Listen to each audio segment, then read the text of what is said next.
Hello friends, मैं विनोद डागर स्वागत करता हूं आप सभी का फिर से अपने online YouTube channel ambition academy पर। और आज हम डिस्कस करेंगे फिगर काउंटिंग में अपने नेक्स्ट टॉपिक स्क्वायर काउंटिंग की। जो गिवन फिगर होगा उसमें आज हम बताएंगे नंबर ऑफ स्क्वायर्स कैसे काउंट करते हैं, उसकी डिटेल भी और साथ के साथ उसकी बेस्ट ट्रिक भी। ठीक है, तो स्टार्ट करते हैं स्क्वायर से। स्क्वायर वर्ग होता क्या है? जिसकी चारों साइड्स बराबर होती हैं। ठीक है, अब आपके सामने जो फिगर है तो इसमें कितने स्क्वायर हैं अगर कोई पूछा जाए तो बिल्कुल ये तो एक ही है। ठीक है, ये क्या है? एक ही है। लेकिन अगर हम इसके कुछ कंस्ट्रक्शन कर देते हैं, ठीक है, अब अगर आपके सामने ये क्वेश्चन आए कि जो ये गिवन फिगर है इसमें कितने स्क्वायर हो सकते हैं, ठीक है, तो हम काउंट करेंगे 1 2 3 4 और एक सबसे बड़े वाला, तो आंसर हो जाएगा 5। बिल्कुल बहुत ही आसान सा है। ठीक है, ये होती है इसकी डिटेल काउंटिंग। चलिए इससे थोड़ा बड़ा बना कर देखते हैं कि बताइए अगर आपके सामने ये हो, ये वाला फिगर हो, तो बताइए इसमें कितने स्क्वायर कितने वर्ग बनेंगे। ठीक है, तो देखो अगर हम इसी की तरह काउंट करते तो 1 2 3 4 5 6 7 8 9 और एक सबसे बड़े वाला 10। ठीक है, तो आंसर 10 गलत हो जाएगा। ठीक है, अब इसकी ट्रिक बताने से पहले इस पे आ जाते हैं। हमें क्या करना है, जैसे मैंने ट्रायंगल में बताया था, हमें ना ये वाले गैप देखने होते हैं। ये वाले ये कितने 1 2, यहाँ से भी 1 2। होता क्या है कि इनकी मल्टीप्लाई कर देते हैं। 1 1 जा 1 और 2 2 जा 4 और उनको कर देते हैं ऐड। इसका आंसर हो जाएगा 5। ऐसे ही यहाँ देखते हैं, देखो 1 2 3 1 2 3। ठीक है, कैसे 3 3 जा 9 2 2 जा 4 और 1 1 जा 1, तो आंसर हो जाएगा 14। अब यहीं से समझ लीजिए कि ये 14 कैसे हैं। अब देखो जो ये 9 है, ये कौन सी हैं? जिनकी अगर हम यूनिट एक एक माने, ये भी एक मान ले, ये भी एक एक। ठीक है, तो ये कितने 1 2 3 4 5 9। अब ये 4 कौन से हैं? देखो अगर इसको भी एक माने, क्योंकि ये सारे वर्ग हैं, तो यहाँ से 2 यूनिट, ये 2 यूनिट, ये 2 यूनिट, ऐसा एक और एक ये बन जाएगा 2 और 2 ही यहाँ से निकल जाएंगे हमारे, ये 3 और ये वाला 4, तो 4 ही होंगे। एक कौन सा है? जो सबसे बड़े वाला, जिनकी 3 3 की यूनिट है, 3 ऐसे 3 ऐसे 3 ऐसे। ठीक है, तो इस प्रकार इनको काउंट करते हैं। ये इसकी डिटेल है।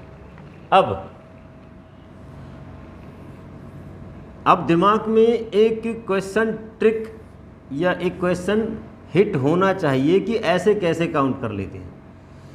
इसलिए मैंने ना एक अलग तरीके से फिगर बनाया। ठीक है, इन दोनों में क्या था कि ये ऐसे भी 3 हैं और ऐसे भी 3 ही हैं, तो सीधा लगा लेते हैं। ठीक है, तो ये क्या करते हैं 1 2 3 4 1 2 3। ठीक है, इनको काउंट करना है कि ये कितने हैं। तो अभी क्या था कि मान लो अगर ये दोनों बराबर बराबर है तो आगे से करें या पीछे से करें, लास्ट वाले के लास्ट वाले से। और देखने में ऐसे भी लग रहा है जैसे 3 का स्क्वायर 2 का स्क्वायर और 1 का स्क्वायर है। ठीक है, कहीं ऐसा ही है कि स्क्वायर काउंट कर रहे हैं और ये भी स्क्वायर है, ऐसे करके ही लिखे। ठीक है, ऐसा कुछ नहीं है। अब मैं बता देता हूँ कैसा है। ठीक है, होता क्या है, इसमें हमेशा काउंट तो ये गैप ही करनी है। आपको करना क्या, लास्ट वाले की मल्टीप्लाई लास्ट वाले से करना रहता है। ये होता है 4 3 जा 12, 3 2 जा 6 और 2 1 जा 2। आंसर हो जाएगा इसका 20। ये इसका आंसर है। अब ये बताएं, अब दिमाग में ये भी आना चाहिए कि ये 1 कहाँ गया। ठीक है, ये 1 कहाँ गया, तो 1 कहाँ गया ये मैं बता देता हूँ। देखो ये 12 कौन से, जो 1 2 3 4 12 है। ये 6 कौन से हैं? जिनकी 2 2 की यूनिट है। स्क्वायर है तो बराबर होंगे ना, आमने सामने की जो चारों साइड्स इक्वल होंगी। ठीक है, अब ये 2 कौन कौन से, जिनकी ये 3 3, ये 3 ऐसे काउंट किया और यहाँ से 3 ऐसे और ये लास्ट वाला। अब आप देखेंगे कि सबसे वाला ऐसे 4 है, mm मान लें, मीटर मान लें। अगर ये 4 मीटर है और इधर ये 3 है, या सेंटीमीटर माने, तो 4 और 3 ये वाला ये क्या हो जाएगा, ये एक रेक्टेंगल हो जाएगा। ठीक है, जबकि हम इसमें काउंट क्या कर रहे हैं, काउंट क्या कर रहे हैं इसमें, स्क्वायर। ठीक है, तो अब आई होप कि ये ट्रिक और ट्रिक के साथ साथ कि ट्रिक को कैसे अप्लाई करते हैं इसकी डिटेल भी आपको समझ में आ गई होगी। ठीक है, अब देखिए कुछ क्वेश्चंस के साथ। देखिए ये कुछ क्वेश्चंस हैं आपके सामने और इनको बारी बारी से समझते हैं, इसको बाद में देखते हैं। ये बहुत कुछ बताएगा आपको। चलो इसमें काउंट करते हैं। देखो ऐसा अगर आपके सामने आ जाए तो आपको क्या नज़र आ रहा है, ये 1 2 3 4 5 जो बड़े वाला है उसका छोटा रूप इसके अंदर, मतलब काउंट करने का सबसे आसान तरीका है 2 2 जा 4 और 1 5। तो ये भी तो ऐसे ही है सेम, 2 2 जा 4 प्लस 1 5। तो आंसर कितना हो जाएगा इसके अंदर 10। आपको समझ भी आ गया होगा, ठीक है। अब देखिए ये थोड़ा सा बड़ा सा लग रहा है देखने में, है कुछ नहीं। आपको क्या करना है, सिंपल जो इस तरीक़ा से नज़र आ रहा है सिर्फ उन्हीं लाइनों को पहले देखना है, बाकी को बाद में काउंट करते। देखो हमारा तरीका, हमको ना नंबर ऑफ़ गैप काउंट करने हैं। यहाँ से भी 1 2 3 4 हो जाएगा ये, ठीक है। तो लास्ट में 4 4 जा 16, 3 3 जा 9, 2 2 जा 4 और 1 1 जा 5, ठीक है 1 सॉरी, ठीक है। ये 16 9 25 और 5 आंसर इनका जो बिल्कुल बाहरी कवर बाउंड्री है उनका कितना हुआ टोटल यहाँ 30। अब हम काउंट करेंगे ये वाला पोर्शन। देखो आपको ना ये वर्ग नज़र आ रहे होंगे, ये यहाँ से ये सिर्फ इसको देखना है। देखो मैं रेड पेन से बता रहा हूँ, देख रहा हूँ ये वाला मार्क,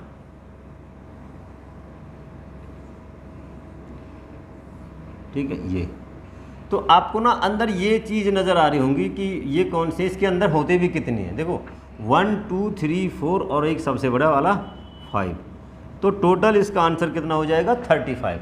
देखने में बहुत ही बड़ा सा है इसके अंदर कुछ भी नहीं, और कोई भी लाइन कहीं भी कोई स्क्वायर इसमें नहीं बना रही है, सिर्फ जो बनी हुई है वो आपके सामने, और आंसर इसका हो जाएगा 35। अब ये देख लीजिए ये भी कुछ ऐसा ही है। आपको करना क्या रहता है इसमें, देखो 1 2 3 1 2 पहले जो बेस होते हैं उनको काउंट कर लेते हैं, ठीक है। तो 3 2 जा 6, सॉरी 2 1 जा 2। तो अंदर ही अंदर जो बड़े वाले हैं इन लाइनों को अगर हम हटा दें, जो बीच वाले इनसे अलग काउंट करें तो कितने इसके अंदर 8। अब जो लाइन है उन पे आ जाते हैं। वो जो सबसे नॉर्मल सबसे पहले वाला अभी जो बताइए इसमें कितने होते हैं 5, इसको दिमाग में रखना, ठीक है। अगर मैं इसको थोड़ा ऐसे घुमा दूं, क्या उसको घुमाने से इसमें जो हमारे नंबर ऑफ स्क्वायर हैं वो कम या ज़्यादा हो जाएंगे? नहीं, ठीक है। तो सेम चीज़ यहाँ है और सेम ही चीज़ यहाँ है, तो आपको नज़र आ रहे हैं ना ये वाला पोर्शन, तो इसमें कितने हो गई ये 5, और सेम ही चीज़ यहाँ पर है, तो देखा जाए तो इसमें भी 5, लेकिन ठीक है इसके अंदर भी 5 है। लेकिन एक चीज़ ध्यान देने वाली है, जो ये वाला है ये वाला पोर्शन हमने इसके साथ भी काउंट किया है, ये वाला पोर्शन इसके साथ भी काउंट किया है, ठीक है। तो 5 और 5 होने तो 10 चाहिए, लेकिन इसको 2 बार काउंट किया तो एक जगह रह जाएगा ये 4, ठीक है। और इसका आंसर हो जाएगा 17, ठीक है। 8 तो बड़े वाले और 10 में से कम करके 9, 9 और 8 17, इसका आंसर हो जाएगा 17। अब इसको देखते हैं जिसके लिए मैंने बोला था कि बाद में हम इसको बताएंगे या इस पर डिस्कस करेंगे।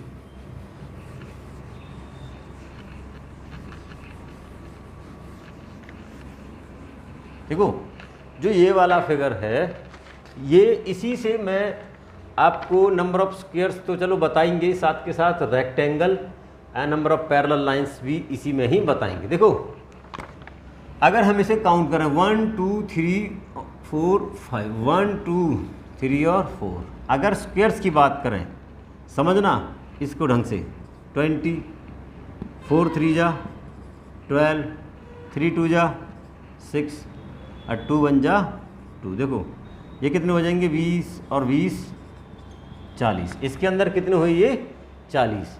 अगर हम बात करें इसके अंदर जो स्क्वायर हैं वो हमारे कितने हैं 40। इसी क्वेश्चन में अगर आपसे पूछ लिया जाए कि बताइए जो गिवन फिगर है इसके अंदर रेक्टेंगल कितने होंगे, इसके अंदर रेक्टेंगल कितने होंगे, तो रेक्टेंगल, देखो रेक्टेंगल को आप समझो पहले। रेक्टेंगल की प्रॉपर्टी क्या होती है कि रेक्टेंगल में ना आमने सामने की साइड्स बराबर होती हैं। रेक्टेंगल क्या कहता है कि उसके आमने सामने की जो साइड है वो इक्वल होती हैं, बराबर होती हैं, ठीक है। और ये एक और बात कि जो स्क्वायर होता है ना, स्क्वायर में भी आमने सामने की साइड्स बराबर होती हैं। अब होता क्या है कि हम रेक्टेंगल को स्क्वायर नहीं कह सकते, लेकिन एक स्क्वायर को rectangle as a rectangle count कर सकते हैं। देखो रेक्टेंगल की प्रॉपर्टी ये कहती है कि आमने सामने की साइड्स इक्वल होनी चाहिए, तो वो एक रेक्टेंगल है। तो यहाँ भी तो ये इक्वल ही है सामने सामने की साइड से जो, ठीक है। तो ये इसको भी एज ए रेक्टेंगल हम काउंट कर सकते हैं। इसको एज ए स्क्वायर काउंट नहीं कर सकते, क्योंकि स्क्वायर की प्रॉपर्टी बोलती है कि उसकी चारों साइड्स इक्वल होती है, ये होता है स्क्वायर। ठीक है, तो अब देखो इसको काउंट करने का एक बहुत ही अच्छा तरीका है। अब ये इसमें बहुत सारे रेक्टेंगल हैं, आपको क्या करना है, ऐसे ही गैप काउंट करनी है जैसे ये किए हुए मैंने। ठीक है, अब उन गैप को क्या करेंगे, आप ऐड करेंगे। ठीक है, ये कितना बन जाएगा, यहाँ अगर देखेंगे तो यहाँ से यहाँ तक बन जाएगा ये 15, और ऐसे ही इनको ऐड करेंगे, ये कितना बन जाएगा, 4 3 7 और 3 10।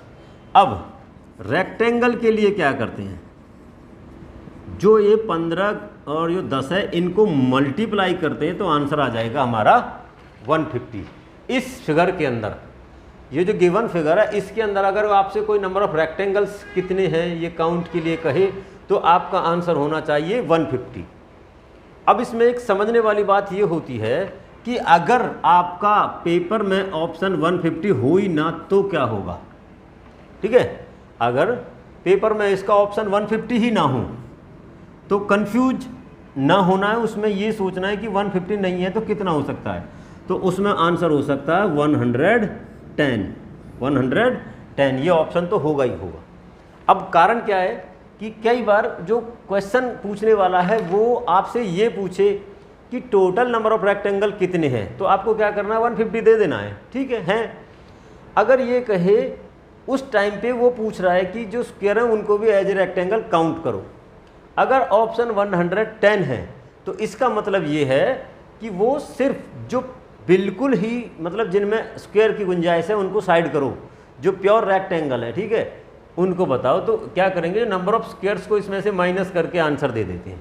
ठीक है, इसी के अंदर इस समझ भी आ गया होगा, देखो कोई दिक्कत नहीं। इसी के अंदर अगर आपसे पूछा जाए कि नंबर ऑफ पैरेलल लाइन कितनी होती हैं, ठीक है, इसके अंदर नंबर ऑफ पैरेलल लाइन कितनी होती है, जो ये काउंट किए हुए हैं ना, यहाँ जो मल्टीप्लाई किया है यहाँ इनको सिर्फ ऐड करना और आंसर हो जाएगा 25। इसका आंसर हो जाएगा 25। चलिए देखिए क्वेश्चन, ये इसमें number of rectangle line count करनी है तो आपको एक साधारण सी जो मैंने ट्रिक बताई है उसी को फॉलो करना है। ये अपने गैप काउंट किए, यहाँ से भी इनको काउंट किया, अब क्या किया, इनको ऐड कर दिया, इन्हीं को ही ऐड कर दिया, तो आपका आंसर हो जाएगा कितना, 6, और इधर से इनको काउंट करेंगे तो कितना हो जाएगा, 3। ठीक है, 6 3 जा 18। अब इसका आंसर कितना है, अगर आपसे पूछे कि इसके अंदर आयत कितने हैं तो कितना हो जाएगा, 18। ठीक है, तो टोटल आयत कितने हो जाएंगे, 18। अगर ये क्वेश्चन भी बन जाए कि इसके अंदर जो कंप्लीट स्क्वायर है उन्हें निकाल दें तो आप करेंगे 3 2 जा 6, 2 1 जा 6 2 जा 8 माइनस हो जाएंगे, आंसर रह जाएगा इसका 10। ठीक है, ऑप्शन में या तो 18 होगा या 10 होगा, ऐसा नहीं है कि दोनों हो। ठीक है, तो ये आपका आंसर हो जाएगा 18। देखो अगर कन्फ्यूजन हो तो आपको क्या करना है, एक बेस ले लेना है। देखो ये बेस है, इसके साथ पहला यहाँ बनेगा, इसी के साथ दूसरा यहाँ बनेगा, इसी के साथ तीसरा यहाँ बनेगा। ठीक है, वो आप करके देखेंगे डिटेल में, ठीक है, आ जाएगा समझ। चलो इस पे देखते हैं। देखो जो ये लाइन है अंदर की, इनको साइड करो, पहले इन्हीं को ही काउंट करो, 1 2, यहाँ से भी 1 और 2, इनको ऐड किया कितना हुआ, ये 3, इनको भी ऐड किया तो कितना हुआ 3, तो 3 3 जा 9। अगर इन लाइनों को हटा दें तो कितने बने इसके अंदर, 9। अब बात करते हैं इनसे क्या फ़र्क पड़ा। देखो 2 यहाँ से, 2 यहाँ से, 2 यहाँ से, 2 यहाँ से, तो 2 4 जा 8 और मिले। अब ये जो लाइन है इसकी वजह से एक रेक्टेंगल यहाँ बढ़ेगा, इस लाइन की वजह से एक यहाँ बढ़ जाएगा, ये इस लाइन की वजह से एक यहाँ बढ़ जाएगा, और ये वाली लाइन इधर बढ़ा देगी। ठीक है, तो और कितने बढ़े, 4 और बढ़े, तो इसका आंसर कितना हो जाएगा, 21। ठीक है, इसका आंसर हो जाएगा 21। अब इसी में ही आप पैरेललोग्राम समझ लेंगे। ठीक है, पैरेललोग्राम भी हमारे रेक्टेंगल की तरह ही काउंट होते हैं। ठीक है, जो रेक्टेंगल होता है उसी में ही अगर आप छेड़खानी करेंगे तो वो पैरेललोग्राम बनता है। तो इसके लिए भी सेम ही ट्रिक लगेगी। अगर कोई ऐसे गिवन फिगर हो, बोले कि इसके अंदर कितने पैरेललोग्राम हैं, तो आपको सेम ही प्रोसीजर फॉलो करना है। ठीक है, ये हो जाएगा यहाँ से 5, और इधर से ऐसे करेंगे 1 और 2, इनको ऐड भी कर लेंगे तो कितना हो जाएगा, ये 15, और 1 और 2 को ऐड किया तो कितना हुआ 3, तो मल्टीप्लाई 3 करेंगे तो कितना आ जाएगा आंसर आपका 45। देखो इस गिवन फिगर में अगर कोई नंबर ऑफ पैरेलल लाइन आपसे पूछे तो आपका आंसर हो जाएगा 45। ठीक है। अगर इसमें पूछे तो सेम प्रोसीजर लगाओ, 1 2 3 इधर 1 है, इनको ऐड किया तो कितना मिला 6, 6 बन जा, आंसर कितना होगा 6। अब जो हमने ट्रिक लगाई है वो इन वाली लाइंस के साथ लगाई है। ठीक है। अभी हमारी रिमेनिंग लाइंस कौन सी हैं? ये भी तो एक पैरेललोग्राम है 1, इसके साथ ये भी तो एक पैरेललोग्राम है 2। ठीक है। अब इस बेस के साथ ये हो जाएगा 3, तो +3 और हो जाएंगे, तो इस वाले फिगर में कितने पैरेललोग्राम हो जाएंगे? 9। ठीक है। अब आपका रहता है सर्कल। चलिए सर्कल पे बात करते हैं। ये 2 क्वेश्चन है। आपको बता दें सर्कल में कोई भी ट्रिक अप्लाई नहीं होती। ठीक है।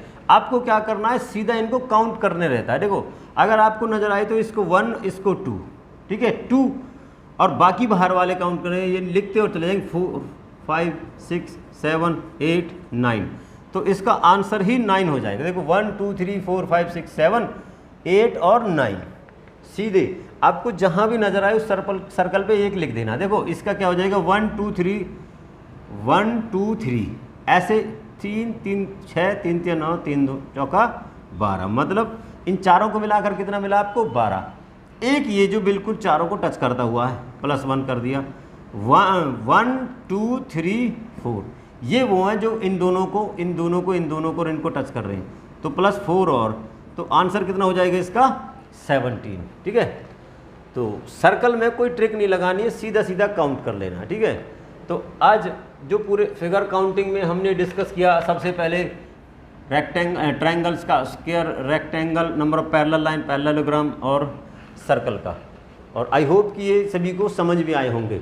बहुत ही आसान सा टॉपिक है और साथ के साथ इम्पोर्टेंट भी है। ठीक है। हमारी जो इन वीडियोज़ के साथ जुड़े रहिए, चैनल को सब्सक्राइब कीजिए, वीडियोज़ को लाइक कीजिए, शेयर कीजिए और साथ के साथ कमेंट भी कीजिएगा।